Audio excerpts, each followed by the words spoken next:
What's up, YouTube? Back with another reaction. It's Nate, aka Skinny Ass White Dude, and I am circling back around on some Grace VanderWaal. It has been said to me in the comments that she did more than just one new song on this. Looks like the Cannery Ballroom Nashville show. She did a couple of new songs, or a few. I think 3 was the one that was mentioned. I did one, which is "Don't Like You." The next one that was mentioned was "The City." I was a little confused because I know she got one that's called "City Song," and I didn't know if I was getting the same one with "City Song" and "The City" mixed up, which I was. So thankfully, "The City" is something different. But I have it up here on cue. I really liked "Don't Like You," so I'm interested to see where she goes with this one. Nobody said it was rock based, so I'm assuming that it's not. But that doesn't necessarily matter. I'm sure the drums will be too loud for some. Again, this looks like a cell phone camera video, so you always anytime you have the sound on a cell phone camera and you're holding it there like this, the things that come directly at the camera, i.e. the drums, especially something that's loud acoustically like the drums, will hit that microphone first, and so it'll always sound louder, even though in the room it's not that loud. And then when you have the vocals who are piping through the PA only and they're coming in from the sides, the microphone picks that up indirectly, so it sounds quieter, even though it's not in the room. So basically what I have to do in this situation is to take my EQ through my converter here that I do all my listening through. Really nice little EQ there, and I'll bring down the lows a little bit, and I'll bring up the little upper mid range to get a little sparkle on her voice. Unfortunately, I can't do that on the version that will be in this reaction video that I'll be watching here in a second. But at least when I'm listening to it, I'm getting more of it than you guys might at home, just because my listening environment is so good.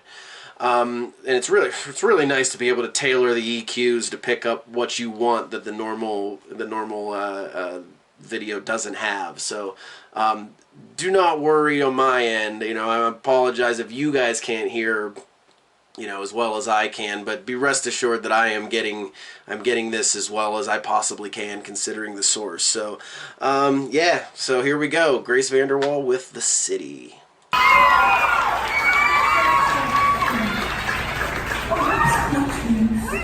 So this song is kind of... Glad she clarified that there. It'd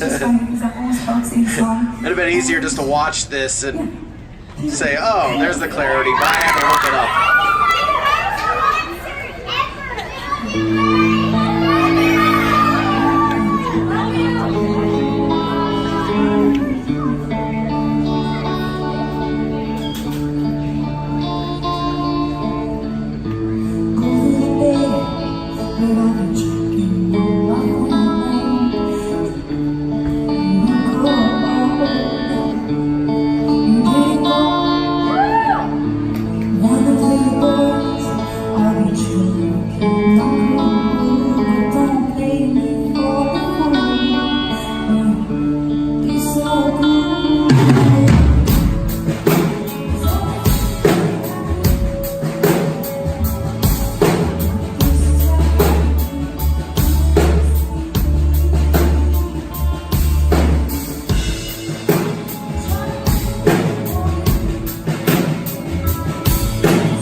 But I'm not one for pity, so after winning, also pretty. I know I'm being dramatic, so I'll go and wish you happiness.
I don't care what anybody says. She's a rock. She's a rock artist. Pop rock. Or rock.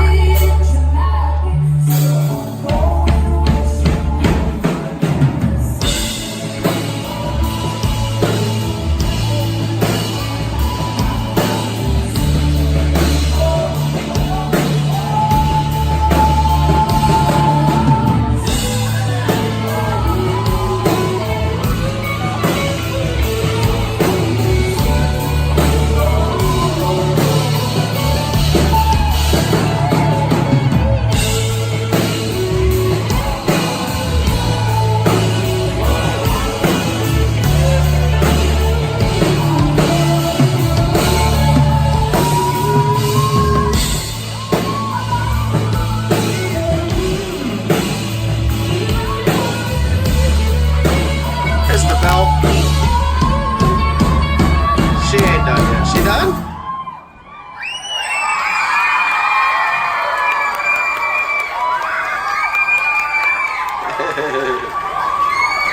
Very nice, very nice.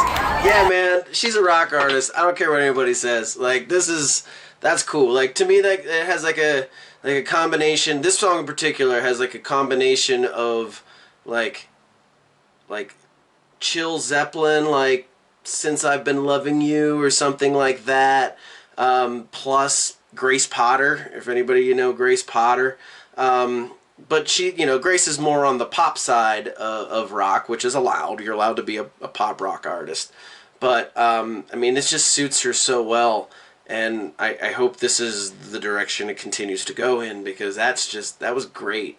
I hope in future versions that right at that where it cut off and ended, like, it would be really, really, really sweet if especially, considering that drink of water she took.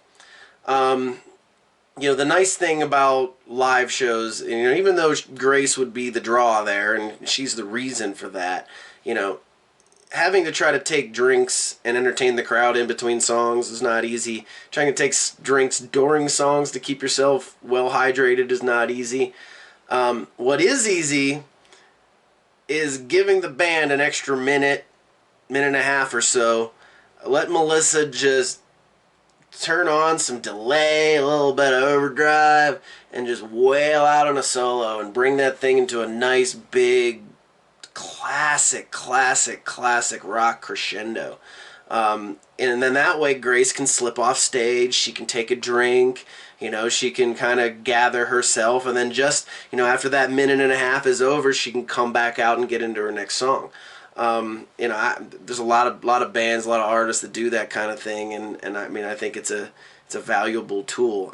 Perhaps they do that, but maybe not, since it's still early in her progression as a songwriter and as a performer, and I know she's been doing it for a few years, but a few years don't mean shit. Like, you got to start getting into decades before you really start, that experience really becomes important. I don't care how many shows you play, it still takes a long time. And she's great at it, though. She's really a good performer. But those little opportunities to slip off stage and have a drink when you need one, let the band do their thing, let them show out a little bit, and then come back on and kind of blow it out. The other thing I'd say about the song, I mean, well, there's a lot of things to say about the song. The structure was different, which I enjoyed. It was it was the only thing that was really different. She stuck that little pre-chorus in there where the instruments kind of cut out, and she does that little that little cadence. I mean, I don't know how much of a melody as it is more of a preparation for the melody that comes when the band kicks back in. But the nice thing is as a first listen, I was able to predict that it was coming, which I don't need to be surprised when I'm listening to new music. The nice thing is to be able to sink into it and really kind of, flow along with something new. And then, when you can predict a hit and it slams in there just like you want it to, I mean, that's a good feeling, because, it at least shows me as a listener that at least I feel connected to the song and where it's going and how it's progressing logically to the point where, I don't necessarily have to be looking for changes. I'm not going to get surprised. I'm not going to get thrown off, and I can just lose myself in the groove and the great melodies, which they are. I mean, she's really good at writing a melody. Great to hear her belt as well. That was pretty sweet. Good to know that it's up there. I figured it was, but she doesn't use it a ton, so it's good to hear it. And I think the songs are progressing. I mean, yeah, I don't know. I don't know where else I'm going to go with that, but great song, really great song. I want to hear it more. I'll probably do another one when I can, get the lyrics involved.